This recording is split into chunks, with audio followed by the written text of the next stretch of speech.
People think insurance is a scam.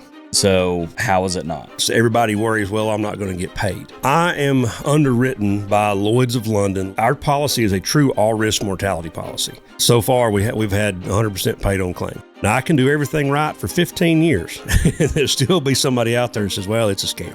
What was the connections to getting you to insurance? We just lost, two $10,000 does in a week. Then we had a dog incident killed 7 deer, valued at about $80,000. 14 months in, we're at $100,000. What are the proper steps for them to get paid? I need to be notified immediately. I need pictures of the animal, videos, documentation. I send you a claim form, you fill it out, get the necropsy done, submit that to me with the claim form, and then we go from there. You may not be able to replace the animal, but I'm replacing your money. Before we start today's episode, I just wanted to ask everyone to subscribe to our channels. Again, the more people that like, subscribe, and comment, the better our analytics are and the better the guests we have. But a fun fact for you, only 38% of the people who actually watch or listen to the podcast are subscribed. So again, before we get started, if you wouldn't mind just clicking the little subscribe button, it would really help us out a ton. Thanks and enjoy today's episode. Everybody, welcome back to the Drop Time Studios podcast. Today, we're going to try to clear the air with Keith O'Neill on some wildlife insurance, maybe some misconceptions and things you might not have known. So, Keith, thank you for coming onto the podcast today, and we're happy to have you. Austin, thanks so much for having me out. I really appreciate it. Yes, sir. So, I know that you have not been in the insurance game your entire life. Nope. So, can you tell everyone else what you did before insurance? So I have been in the hunting industry some way or another for close to 30 years now.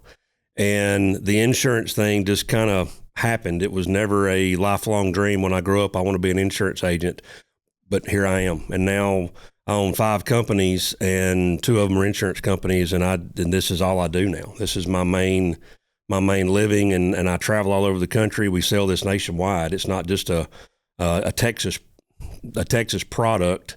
But obviously a lot of my clients are here in Texas, which is why I'm here this weekend. Yeah, for sure. And so for the time we're filming, just so everyone knows, Brian Gilroy and Wildlife Partners has their auction this weekend, correct? Yes, and that's actually, it just worked out that I was able to come see you because I'm here for their auction this weekend here in Boerne. Absolutely. Yeah, we said it right before we hopped on, but I think you're the 3rd or 4th person out of state, so it's pretty cool to see people coming on the podcast from all over. Absolutely.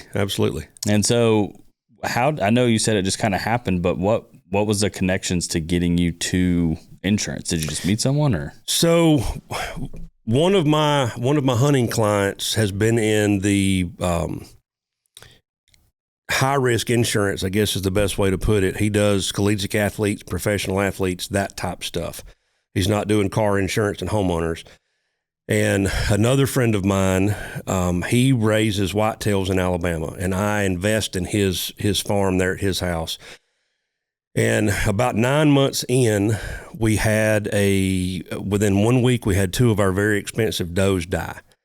And so Shane Edwards is the guy's name.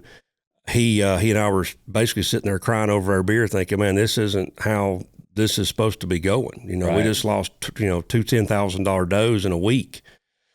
And so skip forward to month 14, we had a dog incident come. A dog showed up, never got in the pens, but ran the pens and killed 7 deer, valued at about $80,000.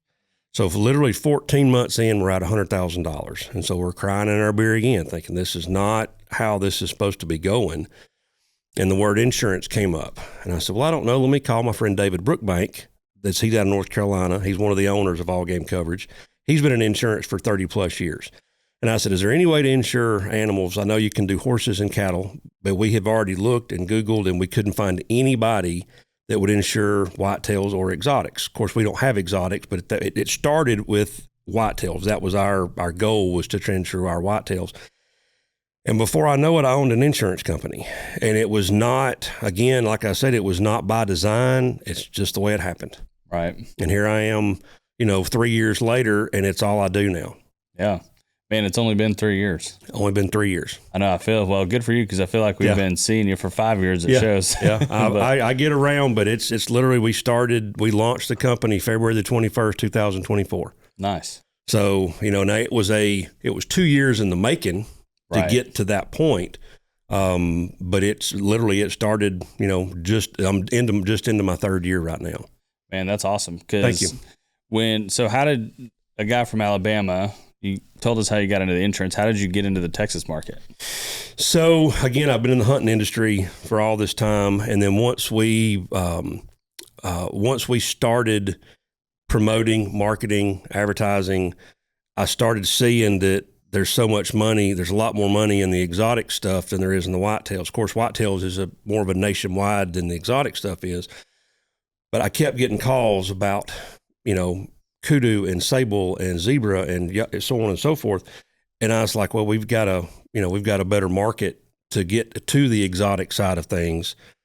And so that's how it happened. And we started coming out to the EWA shows, started having booths there. And that's actually where you and I met, I believe. Yes, sir. The WIO sale, we started going to that sale.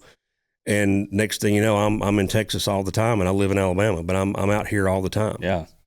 Yeah, it's pretty cool to see how this has been, because even at one show, which we'll get into, it's so new that even when I knew you, I was talking to someone else at setting up for one of the EWA shows, and I was like, man, you should offer, like, you literally walked by when we were having a conversation about it. I was like, man, you should offer insurance for like transportation. Like, yeah, I do like 10 of those a week. Yeah. I was like, man, all right, good thing I'm not running your business. Yeah. Yeah, we do a lot of transit coverage. Yep. So one of the things just right off the bat is people think insurance is a scam, right? So how is it not?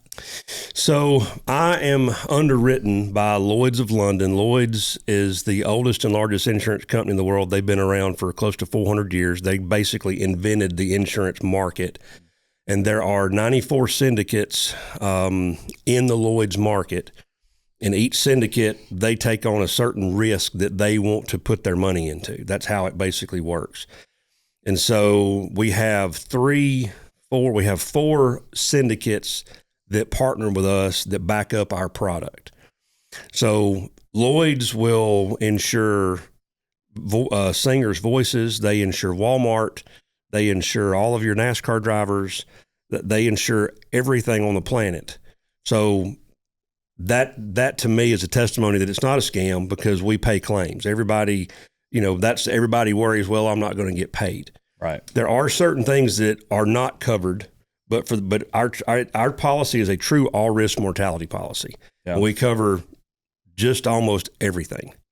So when you say everything, just to hopefully clear that up or tell me, is when you say you cover everything, do you mean every kind of coverage or every animal, every singer? Death, every death. So basically any act of God, which would be hailstorm, flood, fire, lightning strike, freeze, anything along those lines, predator attacks, accidental death, your animals run into a fence and break a neck, antler infection on whitetails or any antler game, a Gims buck goes and gores your sable cow. All those things are covered. We can also cover transit, as you mentioned a minute ago.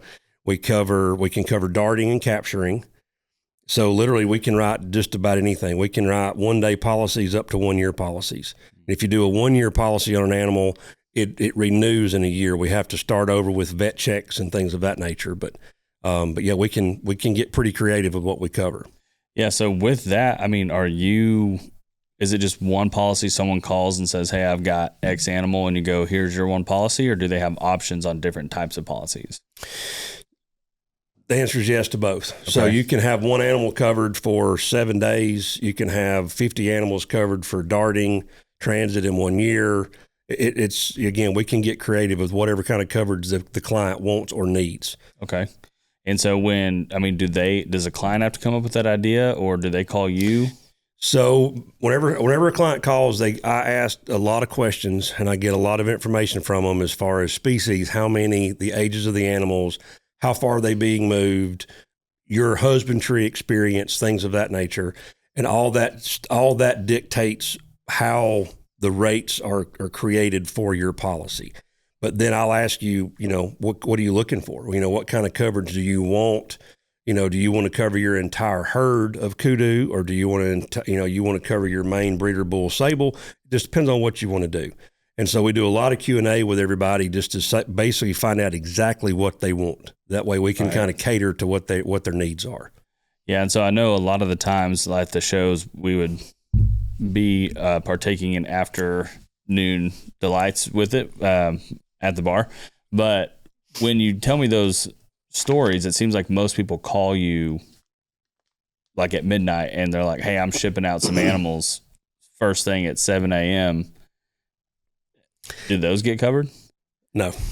No, there's nothing I can do about that. I get calls on Friday afternoon from a trapper that's going to go move something in the morning on a Saturday morning. Well, there's nothing I can do because all of my markets are in London, which is 6 hours ahead of us in Texas and in Alabama time.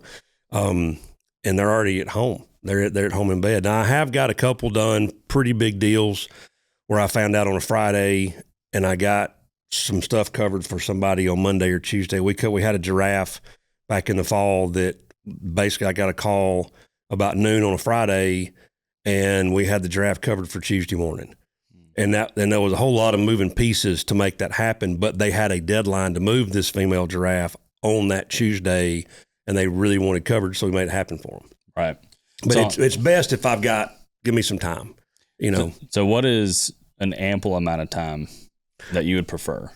I can normally get a quote within 24 to 48 hours, again, depending on when you get me your information. Whenever you fill out my application, I can usually get a quote turned around to you in 48 hours. If you decide you want to bind that coverage, at that time, it also comes back to you, the client. I've got to have pictures, vet letter of health, justification of value, pictures of the facility, where the area where it's going to be held, any barn structures. If it's being hauled in transit, I've got to have pictures of the truck and trailer. And so all that kind of falls back on the client that, okay, I can get it done. But as soon as you get me all that information, then I can typically get one bound within 24 hours.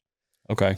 So let's walk through that process, right? Is that just like a normal checklist for anyone and everyone who calls? That's across the board. Okay. So then can you walk through that a little bit slower? That way, Absolutely. If people are walking through and listening to this, they're like, whoa, slow down. Let me write that down. Yep. So what would that? So the way that it works is you call me and say, hey, I'm buying 1.9 kudu and the value is $500,000, wherever it is.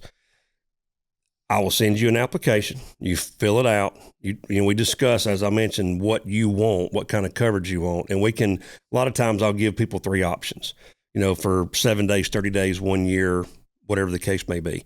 Different deductible rates. The deductible will adjust the rate on the policy as well. So, but I get you all the information, I get you the application, you get it back to me, and I give you the quote, and you say, yep, I want to do it. Whenever that happens, I will say, okay, I need pictures of the animals. And the tag numbers, microchip numbers, any kind of identifying information on the animal. So are they required to be tagged? It's best. We don't require it, but it makes life a lot easier that if they do have a tag. So if we end up with a claim, which we'll get into, then I know, okay, well, green 12 is the one that's died. Right. And green 12 is on my list on the policy. So we know that is the same animal. So that kind of makes it better. We don't have a problem with it, but it just makes life easier if they are tagged. But I'll need pictures of the animal, pictures of like your main gate, a couple of corner post pictures, feed and water trough. If there's any kind of shelter in the pen that they can have access to, we want pictures of that. If the animal's being transferred from ranch to ranch, we'll need addresses where the animal is located and where the animal is going. The underwriters want pictures of the truck and trailer, and then a letter of health from a vet. It doesn't have to be a physical examination. I think that's just a visual. That's going to be the biggest one, right? Like that's the most challenging one that I have, but I can't.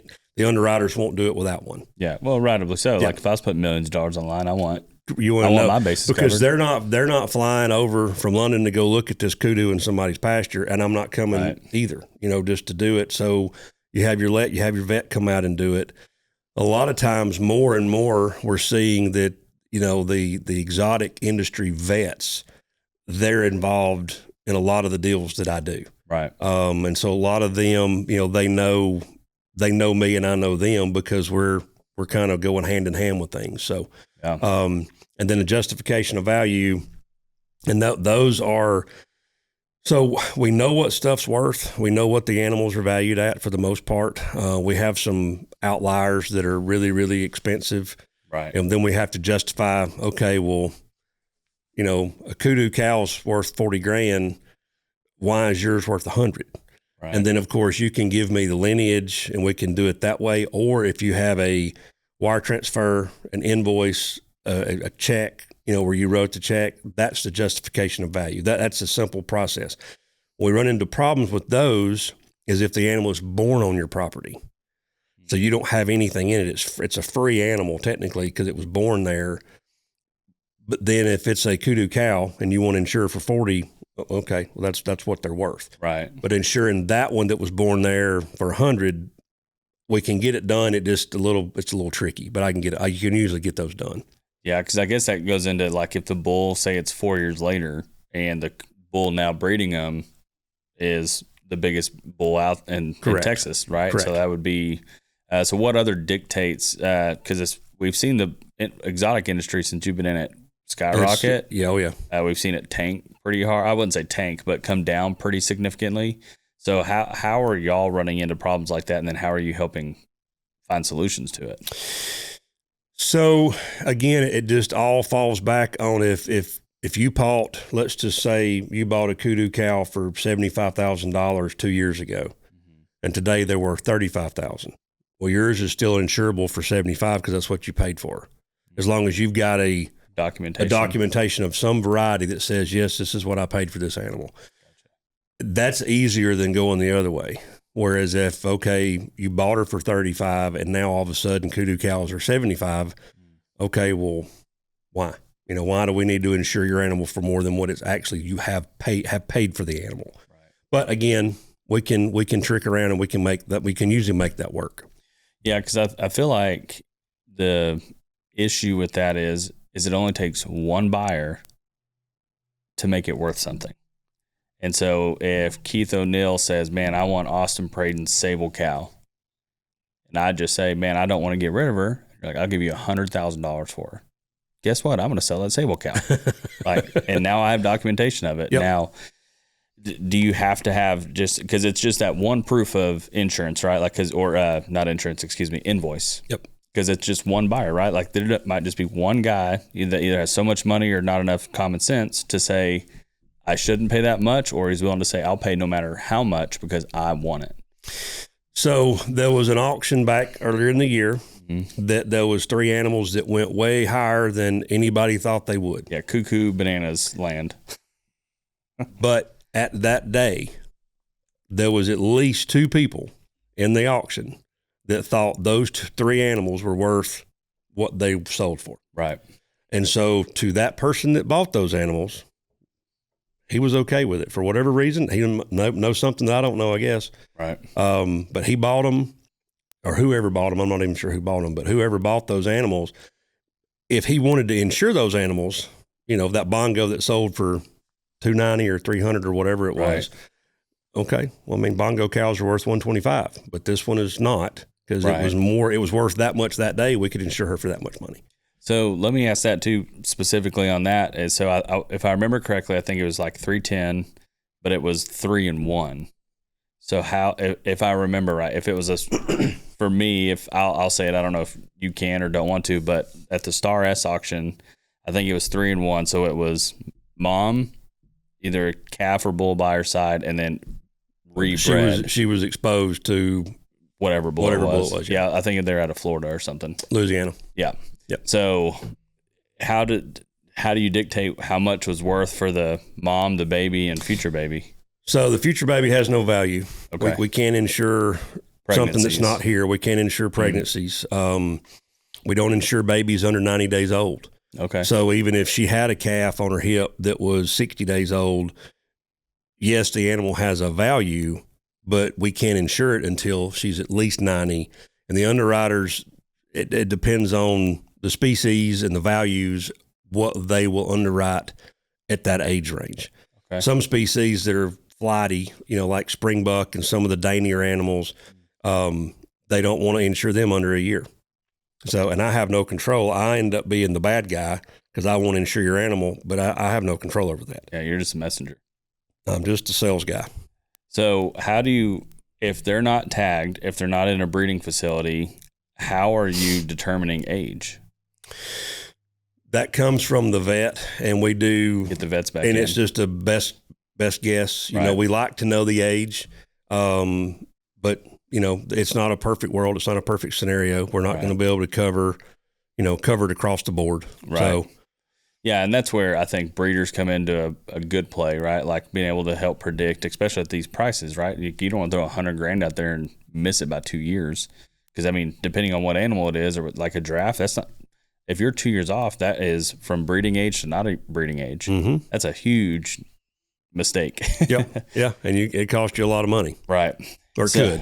Yeah. And so, again, I think this ties back, and it seems like it's tied back almost to every podcast, because I think these wildlife veterinarians are a huge detriment to this industry. So it's strictly just going off professional judgment of the vet saying, like, looking at teeth, body conditions, hoofs, whatever it would be to age that specific species. Well, and a lot of the applications we get in, because on your application it'll say, kudu, because on my application at the bottom of it there's about 20 lines like a spreadsheet, and it's for it's the information off your animals. So it's a kudu cow, 2 to 4 years old, green 12 is her tag number, valued at $40,000. And then you'll have the next one that'll be 4 to 6 years old, or 7 to 8, or whatever the case may be. And some people, they know the birth dates on these animals, but like you said, a lot of times they're in a 2,000 acre pasture, free breeding, and you go trap them. Well, is that a 1 year old or is it a 5 year old? Right. They're the same size. And kudu, yeah, you can tell them by the stripes, but you may not know it whenever you're in a helicopter trying to hit them with a net or a dart. Right. So that kind of puts a little bit of variance on it. But again, as long as you don't come in and say it's a 17-year-old kudu cow, then there's not a whole lot of argument there. Right. So, and the underwriters understand that there's just not a lot that they can, a lot of people you're just not going to know how old they are. Right. So another part besides age is, are they docile? Are they wild? Like, how do you go about insurancing a wild animal? So ideally, in a perfect world, which we're not living in, but in a perfect world, everybody's calm, cool, and collected, and they're all bottle fed, and they'll walk right on the trailer for you. We don't deal with that though. So if you have a bottle fed baby that's super calm, that does affect the rate a little bit, because the underwriters understand that this animal's not going to freak out if a white trash bag floats through the pen. Right. Like some animals, they'll lose their mind when they have something like that happen to them. But on the other side of that, if you got one that's just wild as a buck and, they're crazy, it can also have an effect on things, and we don't have any control over that. Neither does the outfitter, or not the outfitter, but the rancher. Right. He doesn't have control over how wild his animals are. So, for sure. Yep. So does any time, like when you're asking your questions to dictate all of your pricing and everything, does the way you trap it matter? Like dart in a wall trap, a net gun, does any of that affect your rates? The only thing that affects it is the darting. So if you live load them, we did some Inyala from Texas to Florida a couple of months ago. They walked them on the trail with animal crackers. They were super, super calm.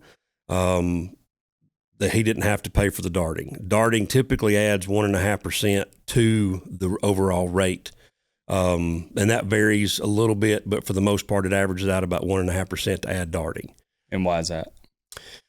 That's when they like to die, unfortunately. And that's the reason we like it when a vet's doing the darting and not a ranch hand. Not saying a ranch hand doesn't know what he's doing, but the underwriters are more comfortable if we know that, hey, Dr. So-and-so is going to be doing the darting on this right. one. But I mean, that's just another risk, because you're adding a dart and you're adding chemicals into the animal they may have a reaction to. You may have a bad load of drugs that you don't know about, because that happened a couple of years ago to some of my whitetail guys. They got a bad dose of drugs and they killed a bunch of deer. Man. So, because that was going to be my next question, but I think you just answered it. But in case there's anything else, I was going to say, is it more the dart or more the drugs? I think it's the drugs. I think it's actually just the load of drugs. But we had a claim, a whitetail claim, where this lady, it was a doe, whitetail doe, super calm. She said her kids could pet it, no issues. And she thought it had pneumonia, so she was going to go and shoot it in the hip. But she could have done it with a syringe. She could have walked up to it, popped it in the hind quarter with a syringe, and that would have been that. But she shot it with a dart gun from me to you, and that hit it in the butt, hit it in the ribs, and hit it in between the ribs and went in the lung. So she actually killed the animal by shooting it with a dart gun. So that dart killed that one. It wasn't the drugs. We paid her. I mean, that was one of those claims that accidental death. And she had darting on her policy, so we paid her. But we don't like to see that kind of stuff. Obviously, that was that was borderline negligence, is what that was. Right. But we paid her.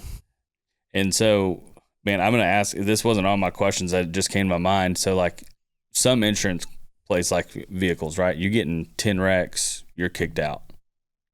Do y'all kick people out off of insurance? So if you had, let's say you had 10 animals on a policy, on one policy, or you had 3 policies with 10 animals each, whatever the circumstances were, and you just kept having stuff die for various reasons, the underwriters are not going to be happy. I can't say they would drop you, because it is different than car insurance. It's a life insurance policy. Right. But at some point, the underwriters would be like, wait a minute, let's relook at Austin, because he evidently don't know what he's doing when it comes to keeping animals alive. Right. I've not crossed that bridge, so I can't answer with certainty how that would go, but I have a suspicion that it's at some point they would probably just say, we're done. Right. Now I would imagine they would honor the policy to the end of the policy period.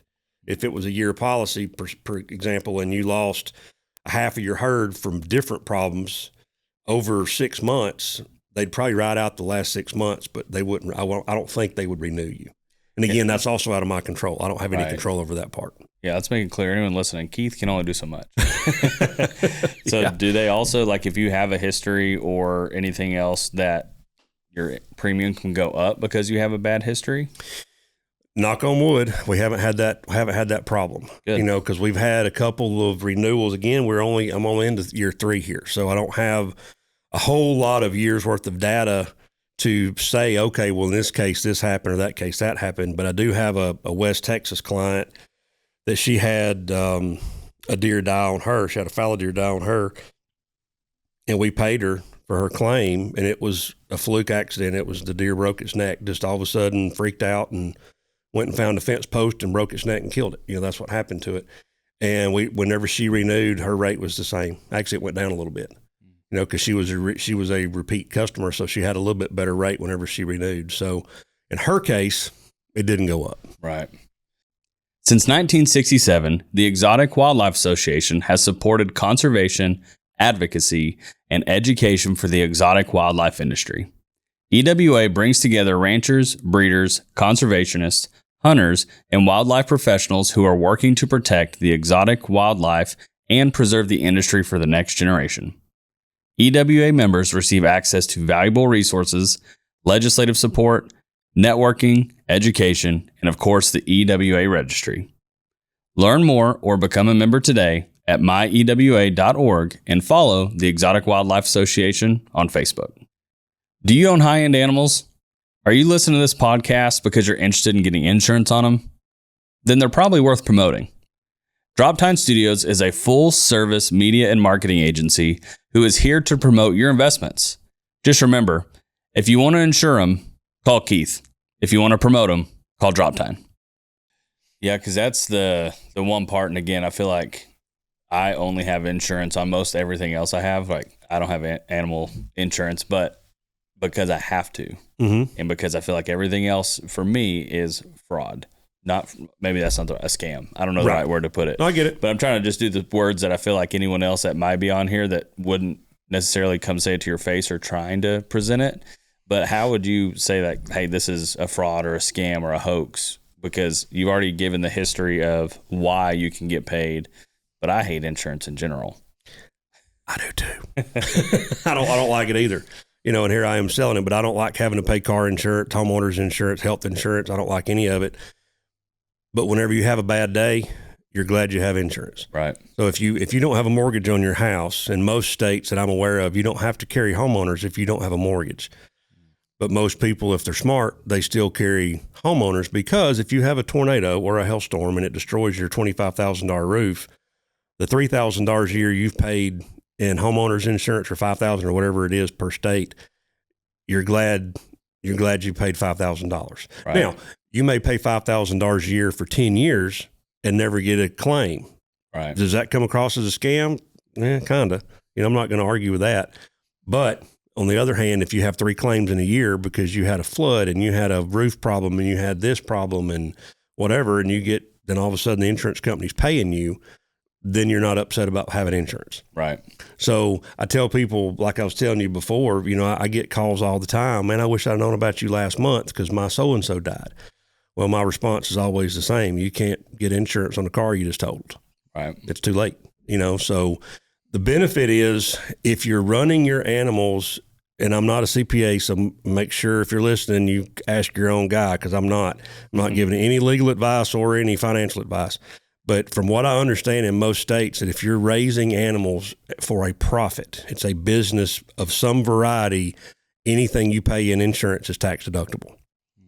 So you got that benefit there too. And let's face it, a lot of the guys that can afford to do what we're talking about doing, they need all the tax breaks they can get. Absolutely. So, well, if you need another one, Drop Time Studios and marketing is also a tax deductible service. So when is an instance that one of your clients or you or a specific story would say that insurance has failed? Hasn't? 100% on paid claims so far. One of these days that's going to bite me. I know it will. But so far, we've had a couple of claims that they weren't by the book. The client, they did what they could, but it just didn't work out. And it was kind of on the edge of, I don't know about that. We paid them anyway. Right. So this is a huge industry that's tiny. Yes. And reputation in this industry, especially for me, because like you said, insurance is a scam. People look at me that way, which is fine. I don't care. I'll talk to anybody the same way. But the first time we don't pay a claim, everybody in Texas is going to know in about an hour and a half. Right. Now, I can do everything right for 15 years, and there'll still be somebody out there that says, well, it's a scam, But so far, we've had 100% paid on claims. We actually paid some claims that shouldn't have been paid on some whitetails, but we got them paid anyway. I don't know if you're at liberty to say, was that CWD? We do not cover CWD. When I first started the company, I shouldn't say when we first started the company, we had we convinced the underwriters to cover CWD and EHD. And so the first year and a little over a year, we had CWD coverage.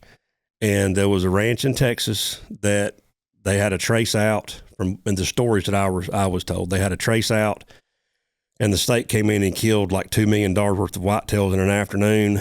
And then a month later, there was a ranch in Michigan. I think it was in Michigan.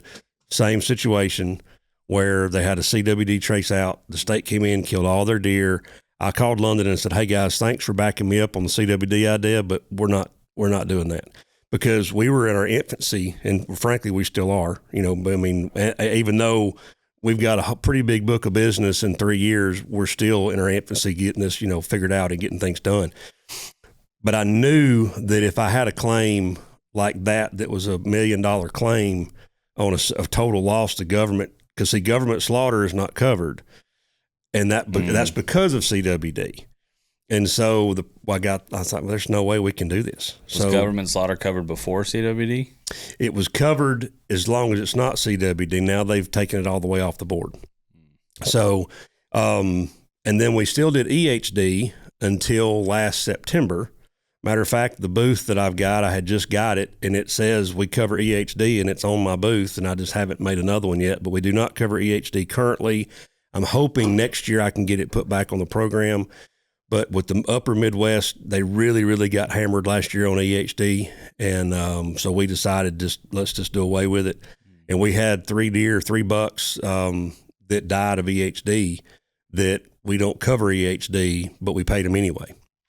So, like I said, so far we don't have any hiccups on paying claims. You know. Right.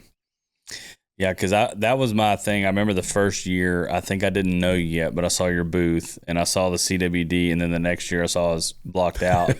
But I was gonna say, man, I wish that I would have put in like $1 million policy, right? Because that's right. As soon as, I mean, welcome to the industry, right? Yeah. You're probably telling people, yeah, we cover CWD, and they're looking at you like, no, you don't. And back then it wasn't even such a and now it's big deal. It's such a huge talking point now. So did you have clients with the CWD policy? Yep. Do you still have them? Well, they see our animal policies expire every year. So it's a 1-year policy. So the wording and the language, like if we did a policy for you right now on whatever, and we covered pneumonia, because pneumonia is covered. And so let's just say, and come 6 months from now, the underwriter said, yeah, we're not covering pneumonia anymore. Your policy still is good. It still would hold because your policy shows that we covered pneumonia. But once it expires next April and you renew, then pneumonia wouldn't be on there. Now, pneumonia is probably a bad example because that's always going to be covered. But you would honor your policy even if it'd be honored either way. Yeah. Correct. Okay. Correct. Yeah. But now that all those have expired, we still have a few EHD policies that are still in effect. But whenever they expire, then of course, when those people renew, then they wouldn't have EHD coverage anymore. Right.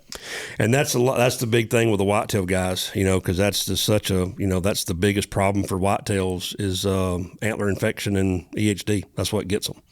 Or dogs in our case. You know, that was our situation with Shane Edwards and myself. And Shane was one of the founders of our company as well. So, and yeah, we had years and years ago, we had dogs get in with some Arabian oryx, and they were all pregnant and everything, and allegedly all the dogs died of lead poisoning. It was a very unfortunate incident. That happens to them if they get in the wrong spot sometimes. That's what, that happens to them. So unfortunately for any of your clients to file a claim, the animal has to die. Yep. So with that being said, what are the proper steps for them to essentially get paid? What do they have to show you once their animal dies, and how quickly do they have to do it? So I need to be notified immediately. I answer my phone 7 days a week. I need to be notified immediately that I walked out here and my Arabian oryx cow is dead. You know, we don't know what happened to her. We think it was dogs. We don't know for sure, but she's dead. Okay, we'll take pictures, documentation, have a necropsy done, or neocropsy, depending on what part of the country you're from. Alabama, it's a necropsy. But you have the necropsy done, have your vet do the necropsy, and it comes back that, okay, this animal died of a broken neck. It died of parasites. It died of whatever, pneumonia, whatever happened to it, lightning strike, whatever. The vet documents, this is what happened to the animal. You send me to the necropsy. Some states, I've actually got to be I've got to be named on the necropsy for it to be released to me. Some states have different laws about that. But I have to be named in some states, others I don't. But give me a copy of the necropsy. I submit that to my people in London. They file the claim. And then if they approve it, which again, knock on wood, we're 100% on claims, they'll cut you a check. The whole process from the time the animal dies to getting a check averages 45 to 60 days. You're not getting paid next week. It's not going to happen quickly. I tell everybody that up front, that it's just going to take you're going to get your money, but it's going to take, getting towards 2 months. So, right. And so is that just or before I move on, it's documentation of the animal, be notified immediately in a necropsy. Yep. Okay. And those are the only 3 requirements? That's it. You just have to let me know, take some pictures. Yeah. We'll sit down and pray, make sure you're going to get your money. But I need pictures of the animal, videos, documentation. I send you a claim form. You fill it out, then submit get the necropsy done, submit that to me with the claim form, and then we go from there. Is there a case yet? I know it's only been 3 years, but has there been a case yet where there's not enough documentation? Like they just sent one picture and it's kind of a crummy picture far away or something? No, not necessarily, because if it's not good enough, hey, send me another one. You know, that's not good enough. And I ask for more. I ask for more information from people than the underwriters actually ask me for. But I do that because my job is to get you paid. That's my job. And not only to sell you a policy and get you coverage, but the biggest part of that is you're counting on me to make sure you get your money back and made whole again. Right. And that's my job. And so in order to do that, I ask for more stuff than the underwriters ask for. Yeah. That way we're covered, that they can't say, well, you know, yes, we insured this kudu, but we only saw videos of him walking around on his left side and he's got injuries on his right side. How do we know those weren't there? So I was like, okay, well, whenever he jumps off the trailer, I want somebody on each side of the trailer taking videos and send both of them to me. And that way I know that I'm covered to get you covered. That's kind of my whole point of doing that. Again, I go beyond what I probably need to do. Right. But again, I'm trying to make sure in the event you have a bad day, then, you know, I'm going to be able to make it right. Yeah. Having documentation of it's kind of like having insurance. It's better Correct. to have it and not need it than to need it and not have it. Correct. Yep. And it doesn't cost anything. Everybody's got a smartphone these days, and it doesn't cost anything to take a bunch of pictures and videos. Right. You know, we had an ibex in Pennsylvania die back in, I don't know, sometime in the fall. It came out of Texas and it shipped it across country. We covered transit from Texas to Pennsylvania, and the guy was just totally in love. The guy loves his animals. He did it for money, but he loved his animals. And he calls me one morning at 5 o'clock in the morning. And of course he's an hour ahead, so it's 6 for him, but it's still 5 o'clock in Alabama on a Friday morning. And I lean over and look, and my wife said, who is calling at 5 o'clock in the morning? I said, it's the ibex guy, you know. She's like, what does he want? I said, he's got a dead ibex. There's no reason he would be calling me at 5 o'clock in the morning. I didn't answer. I said I always answer the phone, but I didn't answer the phone then because it's dead. There's nothing I knew for a fact he left me a message. It was, you know, I knew what had happened.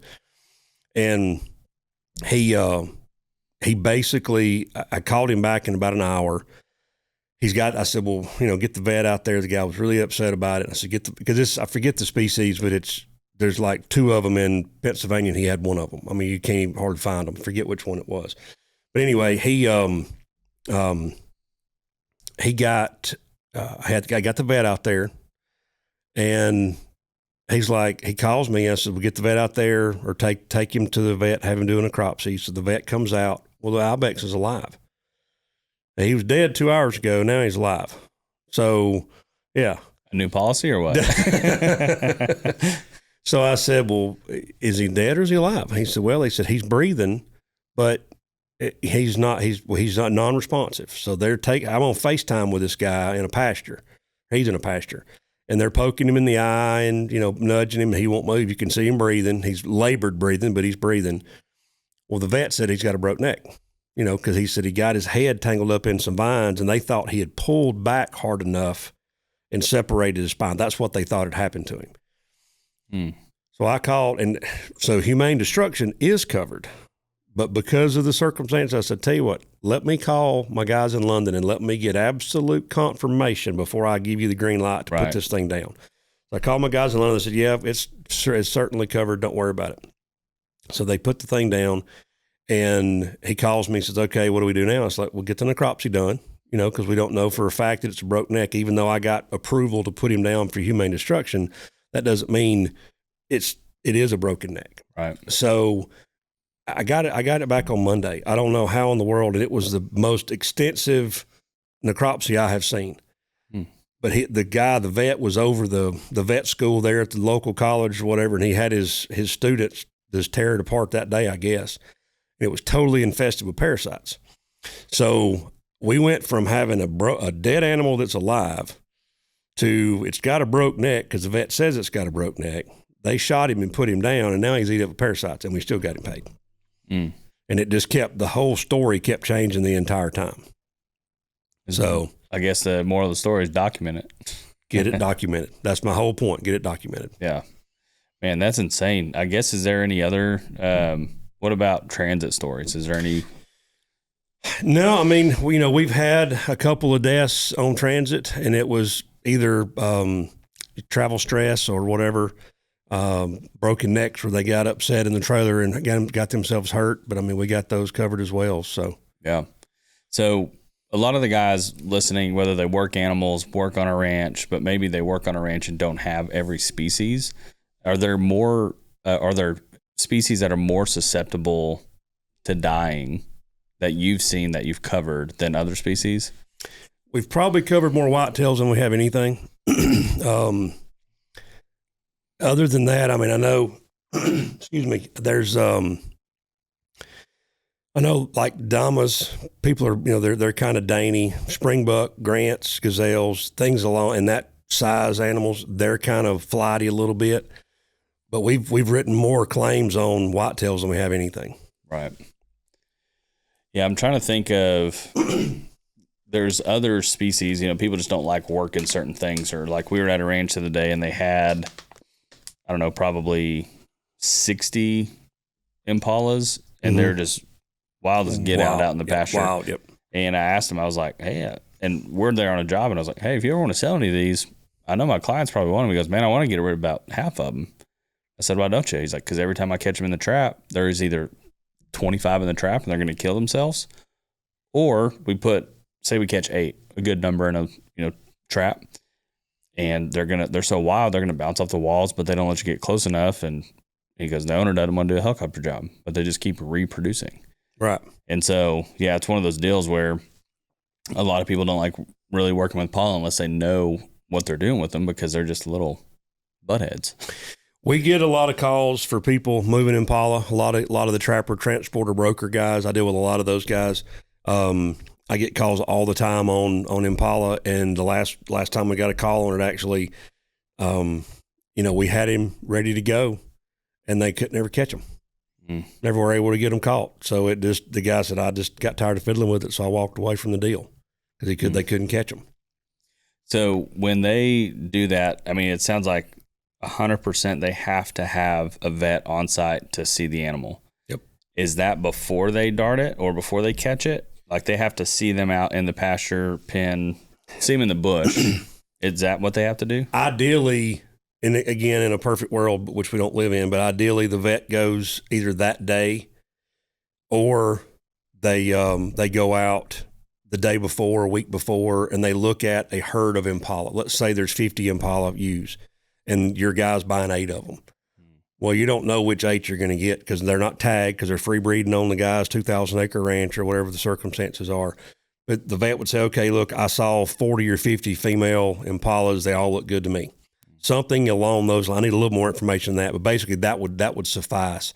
And they have to be within 14 days of policy inception. So as long as it's inside of a 14-day window, we can get it taken. We can handle. We can do that. Okay.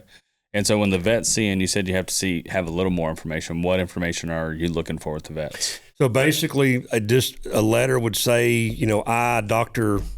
John Smith, DVM, went to the Praden Ranch on, April the 4th at 10:30 a.m. and I looked at these 9 kudu cows, and they all looked good to me. They appeared to be healthy with no visible issues, and just that. It's not a physical examination, no hair and tissue diagnostic, nothing like that.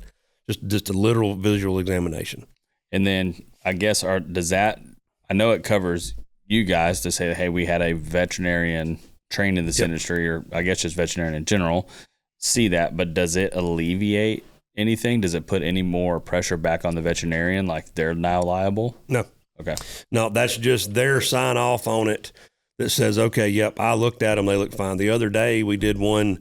The vet was sitting in a helicopter over an animal, and she sent me her vet letter from the helicopter seat. And I called London and got it bound right then. Yeah. Because it was a pretty big one that we did the other day, well, about 2 weeks ago now. So, yeah. I believe we were on that job. Maybe you were. maybe not. Yep. And so we kind of mentioned it earlier with firestorms, just any act of God. Yep. And I think that's what in other industries they call it just catastrophic insurance. Is that so? Again, I guess since I'm so ignorant into most insurance in general, do they just go down a list and click or check? I want catastrophic to cover this. I want all my herd covered. I guess more so specifically to catastrophic. How do they know that they want that? So that's just part of the deal. So it's just it's included. That's just part of the deal. Okay. Now we do offer restricted peril insurance, but restricted, I've never sold one because it doesn't make any sense. Because I joke and say that it's struck by lightning on Tuesday insurance because it's got so many restrictions that the animal has to die of very, very specific reasons or there's not going to be any coverage. So I just don't even offer it unless somebody says, hey, well, what about this? And we can write those very, very cheap, but you're talking about a very limited amount of stuff that would actually be covered. And so I don't want to sell one because people would, even though they've got the policy in their hand, they can read it and see that, yeah, this stuff's not covered, but they've got insurance on their animal and they would be under the impression that, oh, well, yeah, a dog got him. That's not covered. And so I don't even offer it. Now, if somebody asked for it, I would sell it to them. Right. But it doesn't make any sense. What do you think the biggest misconceptions are that people think I can or can't get or do this with insurance? How do you mean? So like you said, like if a dog got him, is it specifically just in that one subsect that you talked about? I don't remember the word you said. So like using a dog as an example, that would be under predators or accidental death. That would fall into that category. Acts of God would be lightning strike, hailstorm, freeze. Y'all have freeze issues in Texas. Right. Y'all got hammered. I think it was in 21. I think a lot of people learned their lesson because y'all had another freeze in this winter. And nope, I was worried about getting a lot of phone calls and I didn't. So I don't think that was as bad of a freeze, and people built shelters in their facilities so the animals had access to get out of the weather. Right. So I guess to word my question better is there a misconception on anything that someone might think is covered but isn't? No, I'm pretty clear, and the actual proposal is pretty clear about what is and what is not covered. And if you have any questions, obviously people ask, but I try to be very transparent with what actually is covered and what's not covered. But it is a true all risk mortality policy. Okay. And so I guess each one is specific. That way, like you're not saying like hitting the head with a microphone, isn't covered, or that would be accidental death. Okay. So I guess, is there anything specific that wouldn't be covered, or is it just too broad of a question? So you've got I think it's WOHA, which is the World Organization of Health, I think is what it is. There's lots of viruses listed, but nothing is covered. I mean, humans aren't covered by that. If you have life insurance, some insurance policies, and I'm not a life insurance policy guy for humans, but a lot of that stuff is not going to be covered. Like I get a call all the time, or get calls all the time about the screwworm deal that y'all got, showing up around here. It's not covered, because it's on that list of things that are not covered. I guess, has that been in place for a while? Since the beginning of, as far as I know, it's been on every animal, livestock or bloodstock, hoofstock policy that's ever been sold. None of that stuff. Like if you got horses and cattle coverage, I don't think it's covered on there either. Man. Yep. Is that just because it's such a screwy deal? Yep.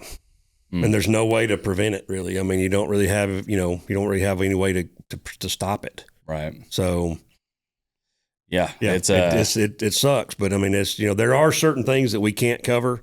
But again, it's pretty clear what is and what is not covered. Right. I don't like gray. I don't like fine print. So we're pretty transparent with what we'll cover. So what do you sell the most of? Is it 30-day policies, transport? Probably transit in 7 days and transit in 1 year. That's usually the two main ones that we sell. That deal that we talked about a minute ago that you worked, that was a 30-day. That was a transit dart. No, it wasn't. It was darting transit and darting and capture in 30 days is what that one was. Okay. So that's what he wanted on that one. And then with that, I mean, how does that work? I mean, is it 30 days and it's 30 days with truly anything? Yep. Yeah. So sounds too good to be true. I hear that all the time. But that's what it is, and so your policy, if let's just say we started the policy today, the actual policy language would be it started at midnight last night and it would expire at 11:59 p.m. 30 days from now. That's how the insurance time stamp. Yep. It's no different than your homeowners. Your homeowners is the same way. They start at midnight and they expire at 11:59 a year later, or whatever the term is. Yeah, because they'll normally, like, from what I remember on mine, my wife handles most of that stuff for me, but they'll reach out like the month before it ends. Yep. I assume y'all do the same thing? Usually 5 or 6 weeks, I'll get notification. If I don't already have it notified myself, I'll get notification from London that the policy is expiring, and that way I can contact the client and say, hey, you want to re-up, we can certainly get it going. And if you do a renewal, all we really have to have is a letter of health from a vet. We don't have to do re-inspections. We don't have to do pictures and any of that kind of stuff. If you have animals that you have either added or subtracted, you've bought, sold, traded, had babies, whatever the case may be, then you want to have them added to your policy moving forward into the next policy period, then we just add them on there. So the ones in there already covered, already been evaluated. If you'd had 10 babies, you just need to evaluate those 10 babies and send them in? Well, but whenever the vet's there, they need to look at, if you got 50 animals and you're adding 10 babies, then now we got 60 animals, the vet needs to look at 60 animals. Now, again, it's not an individual, you don't have to go pet each one of them, but, I looked at everybody on this list and I've inspected this and everybody looks good to me. That's pretty much all we need. Yeah. And then I guess my only other question on that is, how does the transit work? I mean, is it like you said, timestamp? Is it on the trailer, off the trailer? Is it, because you can add the 7 days, correct? Like it's not, or is all transit including 7 days? No, I can do transit from just transit.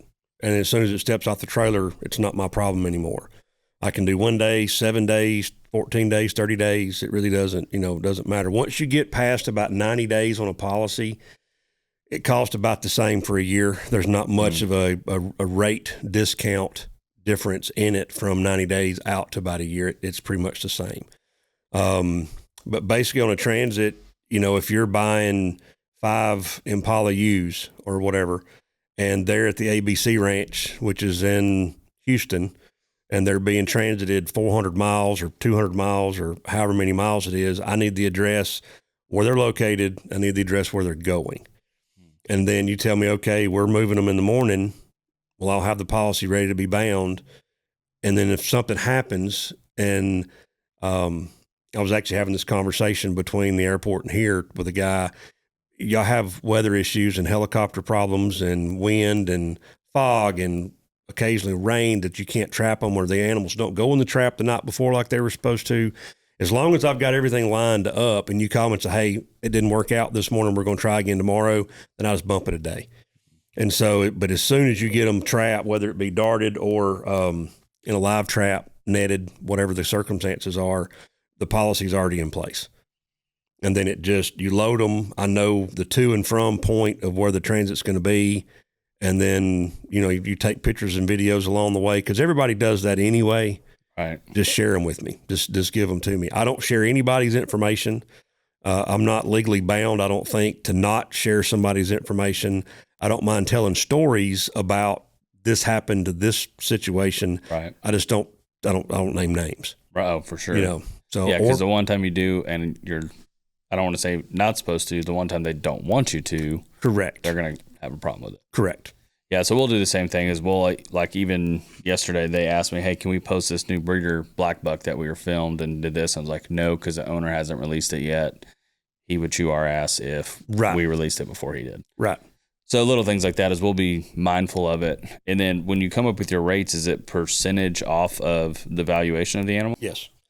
For nearly 60 years, the Exotic Wildlife Association has united ranchers, breeders, conservationists, and the wildlife professionals committed to protecting exotic wildlife and preserving the exotic wildlife industry. EWA membership gives you a strong voice in legislative advocacy, valuable industry connections, educational resources, and access to programs that support wildlife conservation and responsible stewardship. Join a community dedicated to the future of the exotic wildlife. Learn more and become a member today at myewa.org. On average, our social media management clients save 30 to 40 hours a month. Yes, we're good at our job. Yes, we can make you look really professional, but overall, we're saving you time and hopefully making you money. But if you would like to be consistent in social media and look professional, make sure you reach out to us today at dropdownstudios.com and just let us run your social media. And I don't set the rate. That's another thing that's out of my control. I see rates varying anywhere from about 5.5% up to 15 plus, depending on what you want and depending on how many animals. The more animals on the policy, the less the rate's going to be. If you don't want darting in transit or darting in capture or capture in transit, whatever the case may be, the rates are going to come down. If it's one animal, that you want darting transit in a year, darting transit in 7 days, it might be 6 or 7%. Whereas if you give me 15 kudu that I'm not covering darting in transit, you may be at 10%. But really just the rates are all over, I shouldn't say all over the board, but they have a pretty big variance, and it all just depends on what it is. And every circumstance is different. Yeah. And I can give people a rough idea what something's going to cost, but again, I don't set the rates, and I never know what it's going to be until I get them back. Right.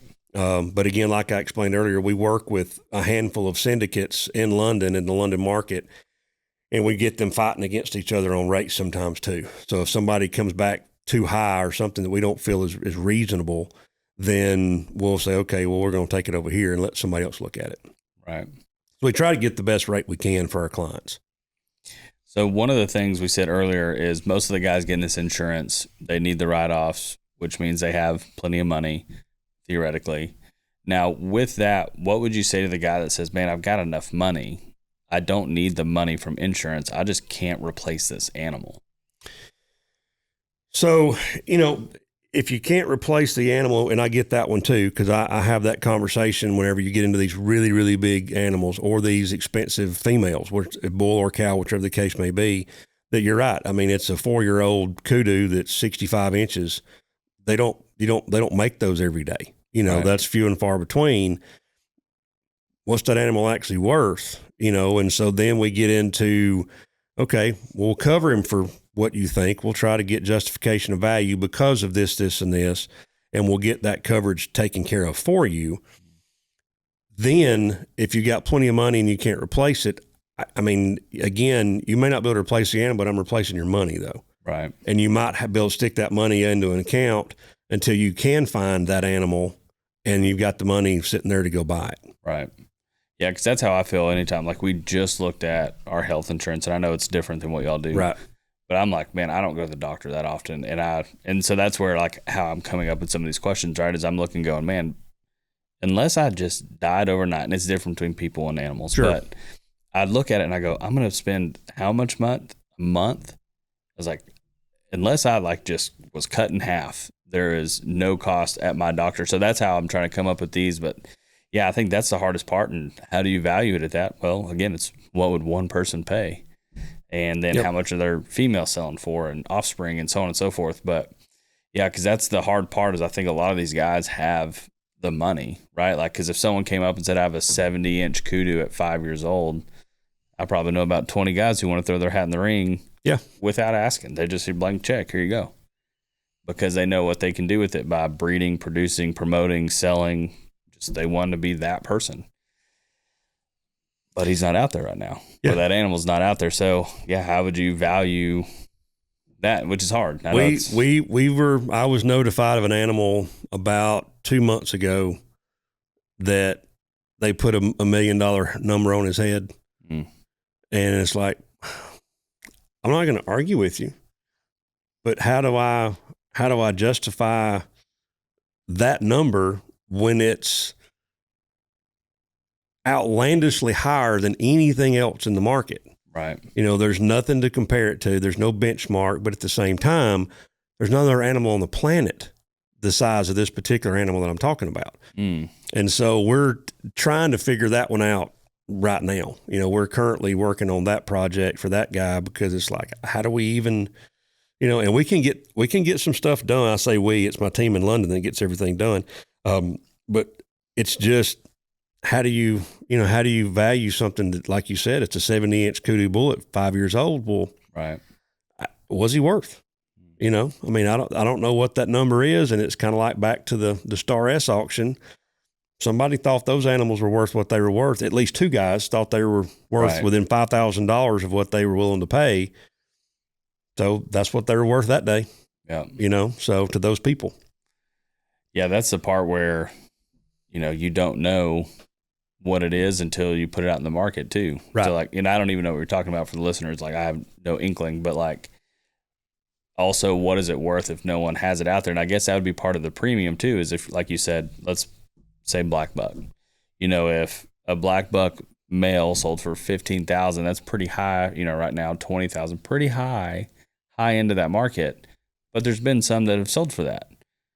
I know some other animals, or one particular, I heard rumors on what it sold for. It doesn't matter, but that one was so far up here, but there's 20 of them here. So if you can find one in between, you're like, okay, well, there's been one that sold for outlandish money, and here's this one. So I guess my question would be, when it's the number one in the world, I guess, well, do you base your premium as number one, higher premium on it? The rate is the rate. Right. It doesn't really affect. It's just the challenge that I have when we get into those kind of animals. And you're speaking of black buck, I mean, we've quoted two, one at 100 and one at over 100 in the last couple of months. Neither guy actually bought the coverage. They self-insured, like you're talking about, which is fine. I get it. I wish I was able to self-insure things like that, but that's not where I'm at, Right. But basically, and when you say self-insured, does that mean just out of their pocket? Like you said, your example is, the guy's got the money. He doesn't need the money. He can afford to, eat that $50,000 or whatever it is, and they don't want to do it. That's just called self-insurance. You're just self-insuring that, okay, well, if he dies, then I'll just take $50,000 out of this checking account and go do it again. So that's basically what that means. But yeah, those animals, they were worth that much to somebody. But the rates were the same. The rates were not. It's not like a $15,000 black buck would have a 15% rate, where a $100,000 black buck has got a 25% rate. It was still, in that same family. So it doesn't matter. The challenge that I have is getting the underwriters to agree that, okay, yeah, this one is worth 125 and he's not worth 15 like every other one of them is. Right. He is worth 125 and we'll cover him for 125. So I guess with your underwriters who aren't, which I met some of your guys at the last sale, but they're not the direct underliners, right? No, that's my brokers in London. So I cannot, as a U.S. Insurance producer, I cannot go directly to the market. I've got to use a London broker to place my business, and that's my partner. They're my direct partner with my marketing team, or my market in Lloyd's. They're my direct partner. It's White Horse is the name of the company. They have an office here in Lexington, Kentucky, and they've got one in London because they do a lot of horses. Right. They have a tremendous amount of very, very expensive horses, like in the Middle East. They've got multi-million-dollar worth of horses that they insure up there, and we insure cattle and horses as well. So I don't just do exotics and whitetails. I can, we can also cover horses and cattle and swine and whatever. Yeah, poultry. We can do poultry farms, anything like that. I was gonna say I think one of the first times you met, we were talking about it, and you were like, "Yeah, we the company has insured a dove or a pigeon, a carrier pigeon." Yeah. And for what was it? I want to say it was like $14 million or something. It was $1.4 million. Yeah, screw your kudu. Yeah, who cares? and I looked at him and I said, "Are you being serious?" He said, "Yeah." And I was like, "You realize it can fly away? That's its job, is to fly away. Or a hawk could get it, or a hunter could shoot it." And I'm like, well, we covered it anyway. Okay. And so that was kind of an eye opener for me, that what Lloyd's will actually cover. And the thing is, had that pigeon died from a hawk or had a heart attack or whatever, they would have wrote the guy a check for, $1 million or whatever. I think it was $1.4 million. But my partners there that you met is Archie Horn. They insure numerous $15 to $20 million horses. And so Lloyd's, for them, it's a lot of money, obviously. Right. But these $5,000 deer, they don't even blink an eye to write a check for them. Right. So, and again, a guy's $5,000 deer is another guy's $50,000 kudu. So it just depends on what your tax bracket is, of what you can afford. So yeah, your barrier to entry, if you're new, correct. if you're old to it, if you want to cover it, if not, correct. But yeah, that's hopefully that's giving the listeners a little more insight into this, because like, yes, $1 million animal in this industry, bananas. That in the horse world, it's common. Entry level. Yeah. That's a black buck doe to them. That's just normal. That's not a big deal. Right. Yep, not a big deal. And the problem that I run into sometimes is if they have a $17 million horse in UAE that dies, it's a jumping horse or polo horse or whatever, and it dies, it affects me being able to get things done, even though I don't have nothing to do with that horse that died in UAE, but it still affects me. And I'm like, well, I don't have anything to do with that, but that doesn't matter to them. That's just how they look at it, because it comes out of the same pool of money. The pool, there's 4 syndicates. One of them, I'm working out of $119 billion pool of money. That's how much money they have in their account, is $119 billion in their account. And that's what we're working out of. I think that's the right number. It's well into the billions that I'm working out of. So a $5,000 whitetail or they don't care, so there's just a lot of money in that market. Right. And when I say working out of that pool of money, that's the ones that are backing up in the event of a claim. But the premiums that the client pays goes into that account as well. So that's how that money is generated. Okay. Yeah, I've got other questions about dividends and stuff, but that's not my bit. That's just because I like business. But that's for the insurance company, not for us. Yep. But with that, what are some of the biggest mistakes that you see ranches making, whether it's making claims or with their animals? You and I talked about that. I don't know that I see, because I'm not on these ranches seeing what individual ranchers are doing or not doing. One thing that I hear often is whenever somebody buys animals and turns them out into their pasture, and let's say it's in a 100-acre pasture, whatever. If there's not feed and water on the fence line, a lot of times the animals will starve to death or die of dehydration because they're going to walk the fence edge for the first couple of days. That's what I hear. And I don't know that because I'm not out here dealing with that kind of stuff. The whitetail stuff we do at home, I mean, they're in 1 acre, 2 acre, 3 acre pens. So we're looking at them every day. Right. Out here, it's a little bit different scenario. So I hear other people tell me that that's some things that they have encountered, that whenever they turn animals loose, they always want to make sure there's feed and water on a fence post in a corner on a fence line by the gate. So they know, okay, well, I can go back over there and I can find something to eat and drink. Yeah, absolutely. So, and again, that's the only thing that I would know that, but it doesn't affect, I don't get to see that firsthand is what I'm trying to say. Right.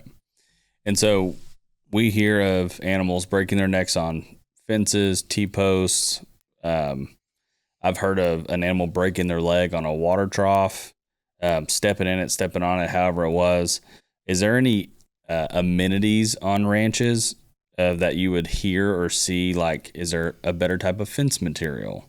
Is there a better type of water troughs? Is there anything specific that you know? And I guess this would be an opinion, right? It's not. Let's clarify that. This is not a insurance claim, any advice. Right. Yeah. Is there anything that you see as far as amenities that would be better fit or worse to have out on the property? Well, I mean, if you're in a 2 acre pen where you're strictly a breeding operation and you've got hands-on, eyes on all the time, I think you could probably manage the hazards better. If you've got old pieces of barbed wire laying around that the animal could get it wrapped around his foot, and then you have an infection and then it creates a bigger problem, and that type stuff. But if you're on a 100, 200, 500,000 acre ranch, pasture or whatever, I don't know how you do that. I mean, I think maybe putting certain species together that don't get along. I hear Gemsbuck are all the time a problem.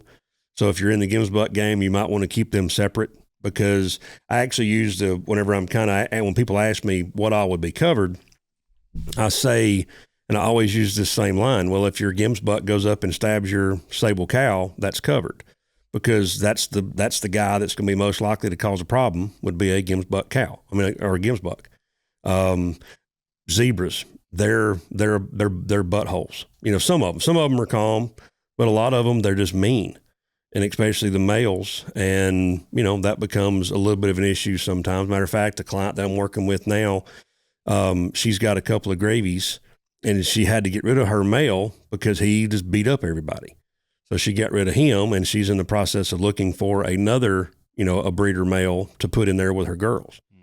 So, but again, I'm not a rancher, so I don't know. I know what I know, but that's not it. So, right.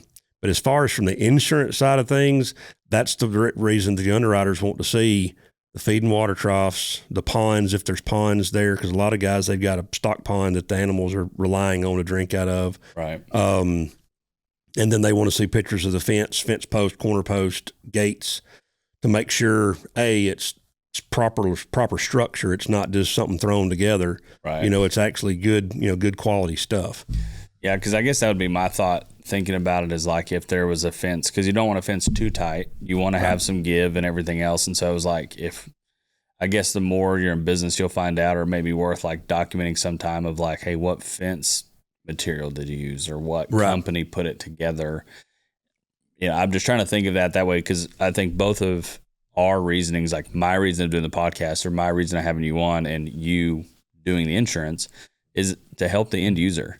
And so if we're able to help figure out, now again, we can't make any claims, but it's like if we can figure out, hey, we've had 6 sable break their leg in this water trough. Right. Maybe don't buy that one. Yeah, or maybe do something different. Right. So, yeah, I'm just trying to think of like what that would be, because we've seen, all different types of water troughs, all different deals, and I don't have any particulars, but that would be my thought, is like if there were specifics, again, I'm not asking you for a third time, but just in the aspect of like trying to have documentation, so like the people listening to this can be like, we thought that was a good idea, or the guy at the trade show is a really good salesman, so maybe we shouldn't buy those. Or if horns or antlers get caught in a certain type of feeder more often, I don't know. I'm just trying to think out loud. That way, if when you're doing your documentations on those. Right. Well, we had I remember even before we did the insurance, got started with the insurance company, we had deer, and I remember going to some other guys' places to see their operation, how they had things set up and whatnot. And this guy had and I can't think what you call it, but it's been in the cattle industry forever. It's like a cloth that the cows walk under to get whatever on their back to get bugs off of them. I forget what they call that.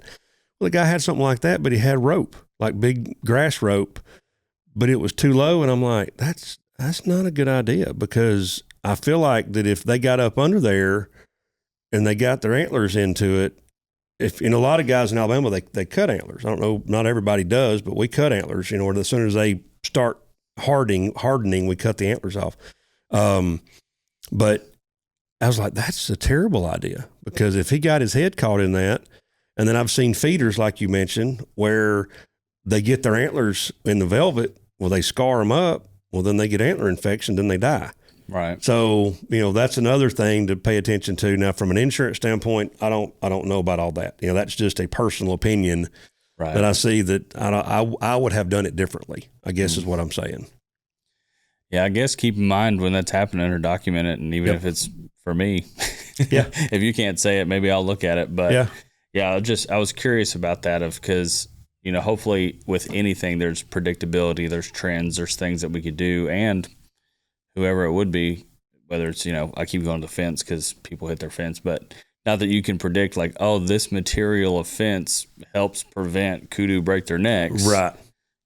But that's the other part, is even if any animal hits a fence, is you don't know they hit it unless they broke their neck. Correct. Or you watched it. So, yeah, I just didn't know what that would be, but yeah, we'll see if there ever turns in anything for. Well, and I certainly keep data on that kind of stuff. We've had claims, and I pay attention to what got that animal. And so I've not seen a trend on anything, frankly.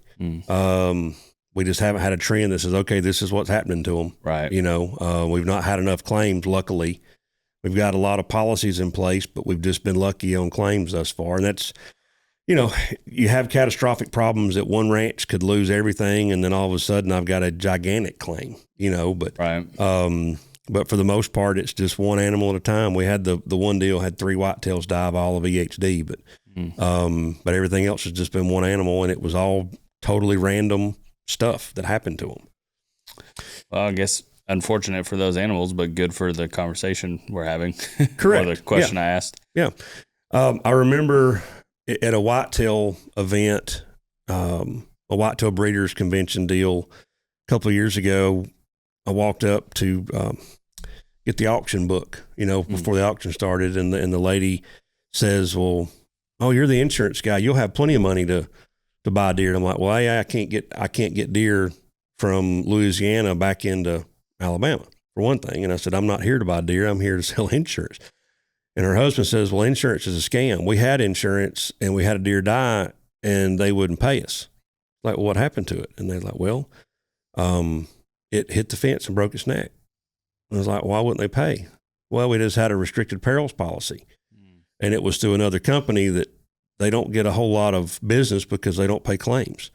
And they don't really do what I'm doing anyway. But yeah, they didn't pay their claim, but it broke its neck. That's what happened to it. And that insurance company refused to pay them because it wasn't one of their things that they would have covered. Right. So yeah, that's the reason I'm very, very cautious to tell everybody, I'm very particular to make sure I tell everybody everything that I can on the front end. So there is no questions that, Right. You didn't tell me that part. Well, I did, cause I make sure that I tell everybody as much as I can. Right. And so do you have a lot of competitors in this space? There are a couple of other insurance companies in the country that will sell you exotic animal insurance, but they'll also sell you homeowners and car insurance and health insurance and general liability, commercial liability for your business and such. I just do animals. I don't get into anything else. I do general liability for petting zoos, walk-through zoos, breeding operations, hunting lodges. I can do general liability for that. But I just want to do animal stuff. As long as it's animal related, that's what I do. I get people all the time asking me, "Can I write homeowners for them?" Well, I can, but I don't want to. Right. I could do it. But I'm just not going to, not at this stage. I'm not saying I won't ever. But one of the carriers that I use for general liability, and it's a domestic carrier here in the States, the minimum house they'll cover is $1 million. So that rules out a lot of people, and I wouldn't be competitive. I could sell insurance, on a $250,000 house, but I'm not going to be competitive because it's not the market that I'm in. I'm in the animal market. Right. Yeah. We get asked to do a lot of stuff, and I tell them, like, I'll do it, but you won't like it. The biggest one I get is ranch brokers. Yeah. Everyone loves our work. They want to do it. And now I will say the ranch broker market for media of how they present themselves has gotten a lot better. But for like 8 years, they always call, "Well, this other guy doesn't charge that much." Yeah, well, his work sucks. And also, I don't want to go do it. Right. And so, but the more that these big ranches are doing it, but pretty much, sorry to any ranch broker friends I'm talking about, but that's the thing is, like, at a certain point, you just have to say, it's like, one guy I know told me the riches are in the niches. Well, yes, we're all here to make money. Let's not make any light of that. But at the same time, if I had animals with you, I wouldn't want you being like, "Hey, sorry, I've got 5 people in the queue waiting on homeowners insurance and I got to get this paperwork done." And you're like, "I'm, right here with my animal. I need you to sign this stuff right now." So you would hope people would appreciate that you don't do it.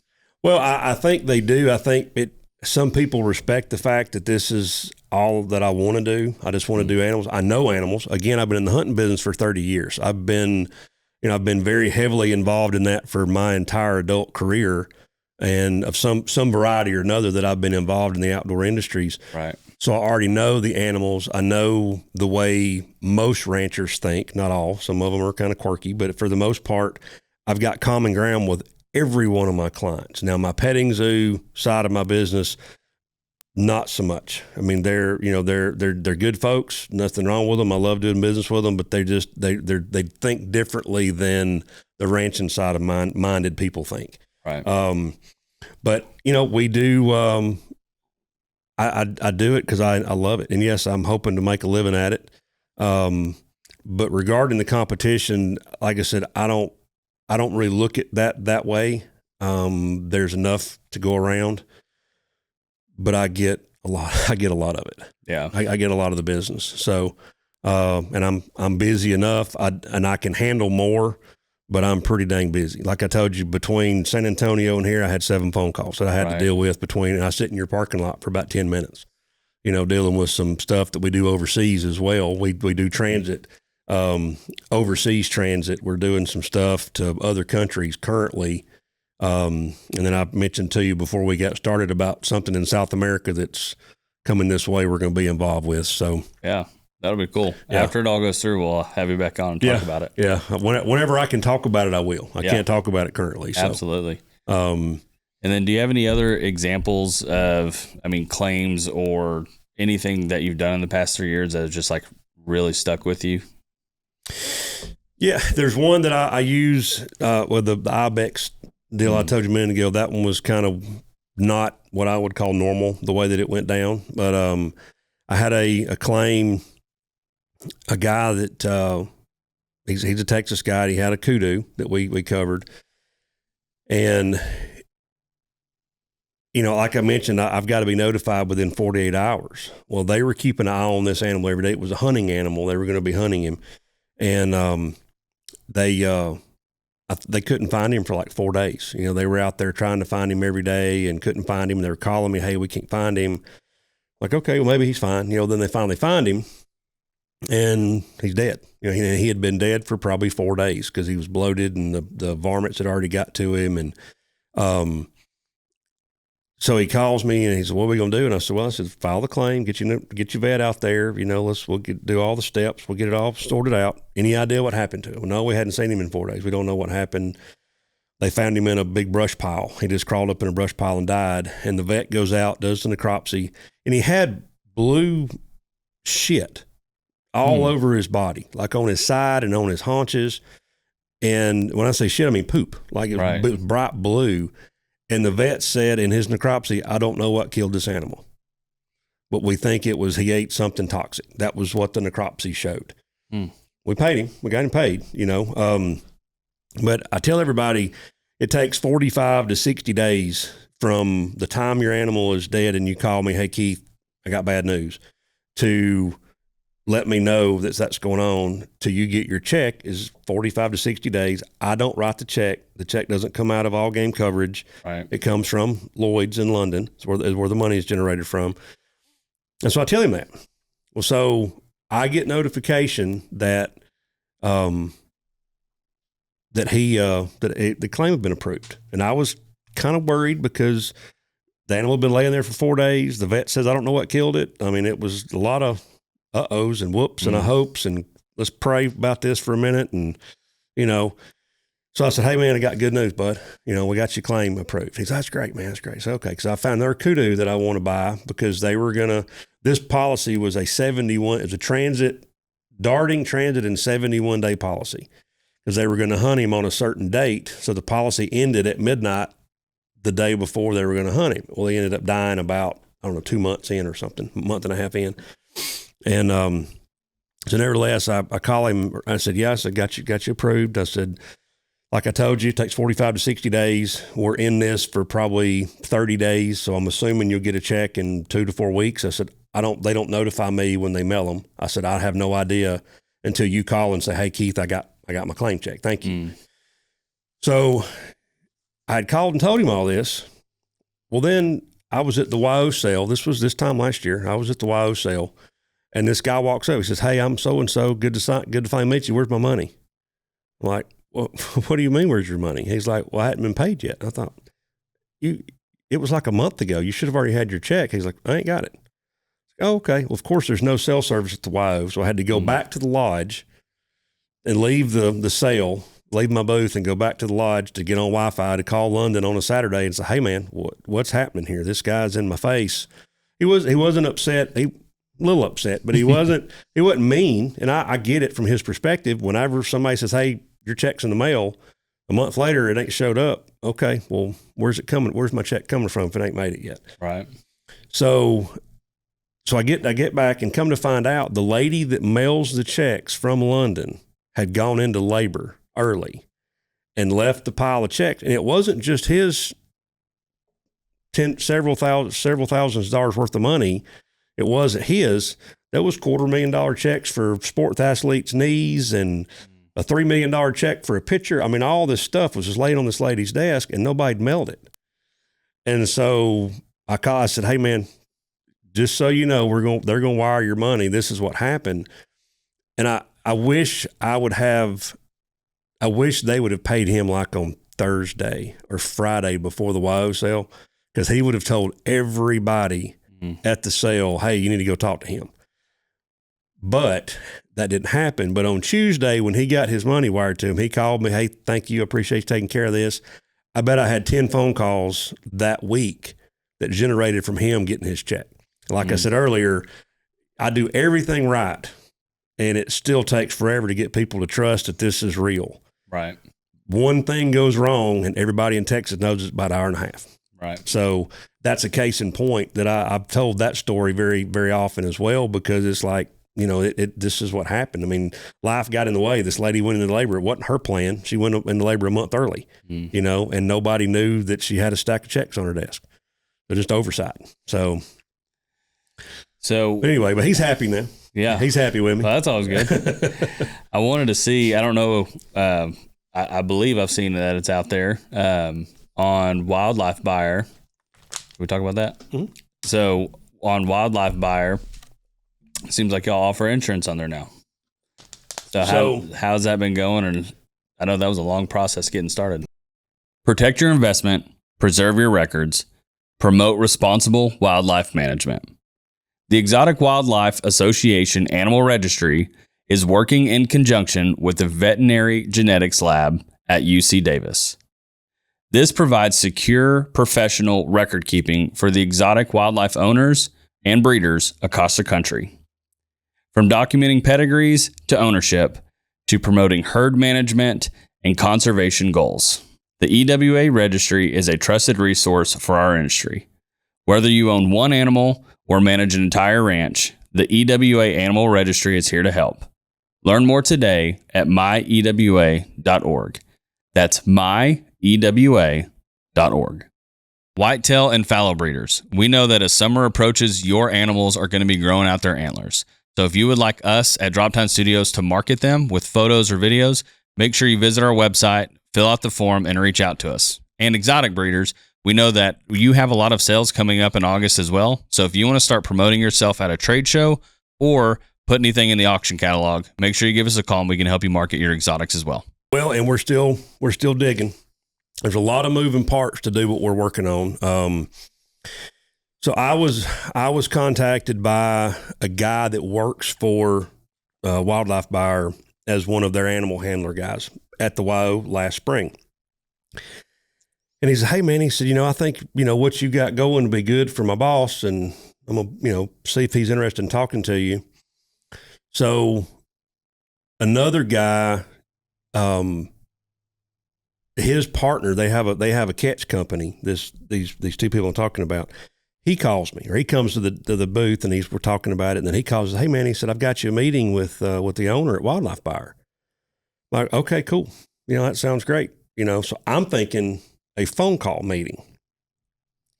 So he calls me on a Sunday. The meeting was set up for 2:00 on Tuesday. He calls me on a Sunday. He said, hey, I just want to make sure you're good to go, for the meeting, and you got all your ducks lined up. And I said, yeah, man, I'm ready. So we'll just go out there and figure out what kind of a product we can build, because we had to build a special product that I'll get into in a minute. I'm just trying to give a little backstory. So he says, well, cool. He said, what time are you landing in San Antonio? I was like, what do you mean landing in San Antonio? What are we doing, Teams or a Zoom call? He's like, no. He said, you're going to his office at 2:00 on Tuesday. I thought, oh, okay. Well, let me go buy an airplane ticket right quick. So literally, I thought I was going on a phone call, and I ended up in the guy's office. Super, super nice guy. I don't know if everybody knows John or not, but John Harwood's a great guy. So Anyway, so we get to working, trying to get this thing put together. There's a lot of moving parts, but what we're going to do, how this is going to work is whenever one of his clients buys an animal, let's say you buy a camel or whatever you buy, and it's $10,000. They send you an invoice. It says, okay, Austin, congratulations. You're the winner of item number ABC123. You owe us 10 grand. Would you like to insure this animal? Is what it's going to say. And there'll be like a little click box or something. We haven't finalized all that yet. And you'll click on it and it will take you to a application page that'll have maybe 15 questions you have to answer. It's going to be, name, address, where the animal's going, email address, your husbandry, your experience with the species, how much you paid, age, etc. Just that kind of stuff. You fill that out, you click on it, and then it takes you back to the invoice, and now your invoice will reflect the insurance has been added, and it is going to be 7% of the purchase price, not the value. If you bought a bongo for $35,000, it's worth $100, we'll insure her for $35,000. That's what the insured value would be on that. It's 7% if there's no darts involved. If there's a dart involved, it's 8.5%. We've got the guy on staff there that we have him approved by the underwriters to do the inspections for our letters of health. We've got that covered. And what's going to happen is as soon as you click on it, you're going to pay them, it's 7% plus taxes and fees. So let's just say it's under $1,000. So now your bill is $11,000. You pay them $11,000. You have insurance for, if it's including darting or not, but it's transit plus 10 days of all risk mortality is what we're working on for that. And so it's an automatic deal. You don't have to call me. Nothing has to happen. There's a lot of compliance issues, which is why we've been working on this for nearly a year now. We had hoped to be live about a month ago, and we've got a few other little things we've got to get worked out because you've got surplus lines fees, and there's a lot of different things that kind of all fit into this deal that we're having to make sure we're legal on, because once we go live and it's activated, it's out there, and so we want to make sure we got all of our ducks lined up before we get started. Yeah. So, but I get average of about 4 to 6 calls every week from clients that have contacted them through their website asking about insurance. And I tell them the same story I just told you, that's exactly how it's going to work whenever we go live. And it's going to be automatic. It's going to be drop of the hammer insurance. You'll have insurance the next day, basically. So when they do that, it would be, do they have to sit and wait for it to get approved? Or is it like, I bought it and Harwood's like, I want you to come pick up by 5 o'clock. You got to get it today. So that's what the goal is going to be, but that's part of the compliance issue we're working with. So what's going to happen is if you buy it today at 1 o'clock, you can come pick it up tomorrow if you want to insure it. If you want to pick it up today, we can't insure it. Okay. Because it's just going to take a little bit of finagling, but once we get, it's called binding approval, and I can't legally bind a policy. But once we get binding approval, then you buy it, you can be sitting in the parking lot, and as soon as you pay John, he's got the premium, and you leave with your animal, you got insurance right now. So there is going to be some parameters we're going to have to kind of deal with, but for the most part, it's going to be very streamlined. Well, that sounds awesome. Yeah, we hope so. We hope it's going to be good for everybody. And once we get that in place, we're going to work on a product to do for the sellers on the other side. So whenever you're taking your animals there and your animals are staying in the barn for 1 to 4 days or however long it may be, we'll have a policy you can buy on the front end as well. Man, we hadn't figured that one out yet, but that is in the works. Well, I bet after this, your phone call is going to ring a little bit more, and hopefully John's is ringing more. I hope so. And I hope y'all remember me when y'all rich and famous. I don't want to be famous. I just want to be rich. Absolutely. So. Well, kind of wrapping up, is there, I've got 2 closing deals, but I wanted to see if there's anything we didn't touch on that you wanted to tell the audience. I think you've got pretty comprehensive on our questions we talked about, and that's pretty much, that's who we are and what we do. Yeah. So my closing one was, if you could give ranch owners 3 things to avoid trying to help prevent death, loss, or anything, what would it be? Again, that kind of goes back to the, I'm not a rancher and I'm not hands-on with the animals, but, from what I hear from other, because I talk to so many people just like you do in so many different facets of this industry, Because I talked to the trappers, I talked to the brokers, I talked to the ranch owners, I talked to everybody. I talked to all these people, and food and water on the fence lines.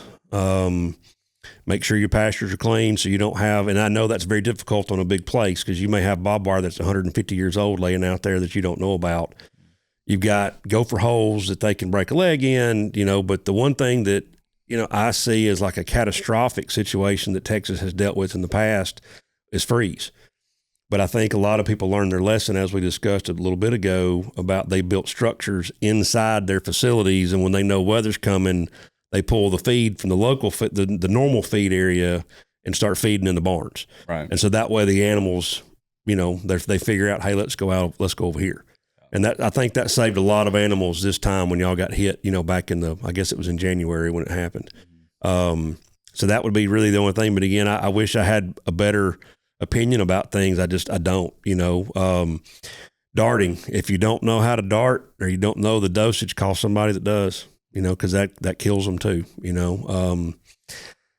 Again, that's just opinion. That's not from a vet standpoint, because I'm certainly not a vet, but I mean, that's just my opinion. Yeah. Well, the other thing is we added this new thing we're going to do at the end of all podcasts now is the guest is going to leave you a question, not knowing who you are.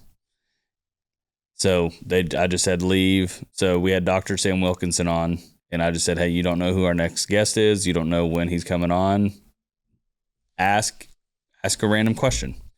So his question to you was, and not knowing it was you, to preface, since this is so new, is how does animal health, well-being, and welfare get accounted for when you insert your type of business that you do?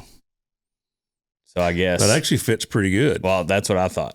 Yeah, even though it's random, it kind of fits pretty good. Read it to me one more time. Yeah. So I'll put in selling insurance for animals at the end. So okay. So how does animal health, well-being, and welfare get accounted for when you are selling insurance for animals? So I would say that initially it probably, again, it goes into husbandry. So if you've got a guy, when they fill out their application, that I'm brand new, I've just bought my first animal and it's a $125,000 bongo cow. Well, that's going to scare the underwriters for obvious reasons, because you have, not saying you're not going to be excellent at it, but you don't have any experience with any hoof stock ever. So why would you start with that one? Right. So that would affect your rate potentially. Whereas if you've got a guy that's been doing it for 25 years and he's got, 30 species and 5,000 animals or whatever, his rate's going to be less because he's got knowledge and experience and hands-on sight to deal with problems and so on and so forth. So that would affect his rate. Moving forward, after your first year's policy expires, like I said a minute ago, if you do a year with no issues, no claims, no problems, everybody's still healthy and happy at the end of that year, and you want to re-up, your rate will likely reflect that. So I guess that would kind of answer his random question, because that fits perfectly with what I do. So Keith, after getting that question, after we added this little segment onto the end, what question would you want to ask the next guest? I want to know, Keith, we appreciate you coming on the podcast. Again, we're very honored that you'd be here. Thank you very much for having me. And I hope you have a great sale this weekend. I hope the show's good for you. And I hope you have safe travels. But again, thank you for coming on. Austin, thanks so much for having me. Good to see you again, buddy. Yes, sir.